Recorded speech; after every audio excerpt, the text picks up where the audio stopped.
নমস্কার বন্ধুরা, অর্পিতা স্পিরিচুয়াল চ্যানেলে আপনাদের সবাইকে স্বাগত। আশা করি আপনারা প্রত্যেকে ভালো আছেন, সুস্থ আছেন। বন্ধুরা, আজ আমি আপনাদের কাছে খুবই গুরুত্বপূর্ণ একটি বিষয় উপস্থাপন করব। আর সেই গুরুত্বপূর্ণ বিষয়ের অঙ্গ হলো শালগ্রাম শিলা। আমরা সবাই কম বেশি জানি যে ভগবান বিষ্ণুর প্রতিরূপ হলো এই শালগ্রাম শিলা। তাই আজ আমার মূল বিষয় হলো এই শালগ্রাম শিলার মাহাত্ম্য নিয়ে। কেন ভগবান বিষ্ণু এই মর্ত্যলোকে শালগ্রাম শিলা হিসাবে পূজিত হন এবং মেয়েরা কি এই শালগ্রাম শিলা পূজা করতে পারে? তাহলে প্রথমেই জেনে নেওয়া যাক এই শালগ্রাম শিলার মাহাত্ম্য। পুরাকালে শ্রী রাধার অভিশাপে দেবী তুলসীর মর্ত্যলোকে জন্ম হয়। তুলসীর পিতা ছিলেন ধর্মধ্বজ এবং মাতা ছিলেন মাধবী। অপূর্ব সুন্দর লক্ষ্মী স্বরূপা কন্যাকে দেখে তার পিতামাতা খুব খুশি হন। জন্ম নেওয়ার পরেই তুলসী বদ্রিকাশ্রমে গিয়ে কৃষ্ণকে পতি রূপে পেতে তপস্যা শুরু করেন।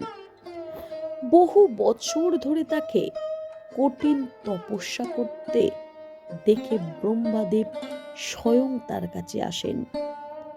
তুলসী তখন নিজের মনোবাসনা জানালে ব্রহ্মাদেব বলেন, পরের জন্মে তার ইচ্ছে অবশ্যই পূরণ হবে।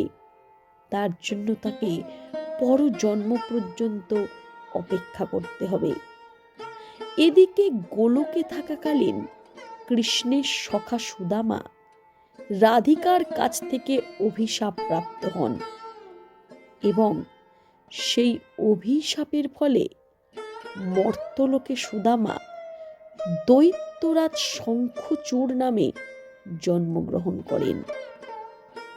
শঙ্খচূড় কঠিন তপস্যা করে ব্রহ্মাদেবকে সন্তুষ্ট করলে ব্রহ্মা তাকে মন মতো পত্নী লাভের বরদান দেন এবং বলেন, যতদিন তার স্ত্রীর সতীত্ব বজায় থাকবে ততদিন সে অমর থাকবে, কারোর হাতে তার হত্যা হবে না, অর্থাৎ কেউ তাকে কোনোভাবেই মারতে পারবে না। এরপর মন মতো পত্নীর সন্ধানে নানা স্থানে ভ্রমণ করতে থাকেন সেই সুদামারূপী দৈত্যরাজ শঙ্খচূড়। অন্যদিকে সুন্দরী যুবতী তুলসীও একাকী বিরোহিণী রূপে পতি লাভের আশায় দিন কাটাচ্ছিলেন। সেই সময় একদিন দৈবযোগে সেই লক্ষ্মী স্বরূপা তুলসী দেবীর সঙ্গে সুদর্শন এবং গুণবান দৈত্যরাজ শঙ্খচূড়ের সাক্ষাৎ হয় এবং তারা দুজনকে দেখে ভীষণ বিমোহিত হন এবং তারা বিবাহ বন্ধনে আবদ্ধ হওয়ার সিদ্ধান্ত নেন। এরপর বহুকাল খুব সুখে দাম্পত্য জীবন কাটাতে থাকেন দেবী তুলসী ও দৈত্যরাজ শঙ্খচূড়। কৃষ্ণের কবচ ধারণকারী দৈত্য শঙ্খচূড় ছিলেন অপরাজেয় এবং ব্রহ্মার পরে সতী পতিব্রতা স্ত্রীর কারণে তিনি ছিলেন অমর। তাই কেউ তাকে হারাতে পারত না। তাই সকল স্থানে তিনি সর্বদা বিজয় লাভ করতেন। সকলে তার ভয়ে তটস্থ থাকত এবং সেই ভয়ের কারণেই মহাবলী শঙ্খচূড় দেবতাদের পর্যন্ত স্বর্গ থেকে বিতাড়িত করেন এবং স্বর্গ রাজ্য দখল করেন। তখন সকল দেবতার অনুরোধে স্বয়ং দেবাদিদেব মহাদেব আসেন শঙ্খচূড়ের সঙ্গে যুদ্ধ করতে। বিষ্ণু তখন মহাদেবকে বলেন, কৃষ্ণের কবচ এবং ব্রহ্মার বরে শঙ্খচূড়কে যুদ্ধে হারানো একেবারেই অসম্ভব। তাই তিনি ছদ্মবেশে শঙ্খচূড়ের কবচ ও তার স্ত্রীর সতীত্ব হরণ করবেন। তাহলেই শঙ্খচূড়কে বধ করা সম্ভব হবে। এরপর স্বয়ং বিষ্ণুদেব এক ব্রাহ্মণের ছদ্মবেশে শঙ্খচূড়ের কাছে গিয়ে তার কবচটি প্রার্থনা করেন। শঙ্খচূড় তখন তার অতীব শক্তিশালী কৃষ্ণ মন্ত্রপ্রুত কবচটি বিষ্ণুকে দান করেন। এরপর বিষ্ণুদেব শঙ্খচূড়ের ছদ্মবেশে শঙ্খচূড়ের প্রাসাদে গিয়ে তাঁর স্ত্রী তুলসীর সঙ্গে সাক্ষাৎ করেন। তুলসী জানতেন তার স্বামী মহাদেবের সঙ্গে যুদ্ধ করতে গেছেন, তাই বহুদিন পর স্বামীকে ঘরে ফিরতে দেখে তুলসী ভাবেন যুদ্ধে জয়ী হয়ে তার স্বামী ফিরে এসেছেন।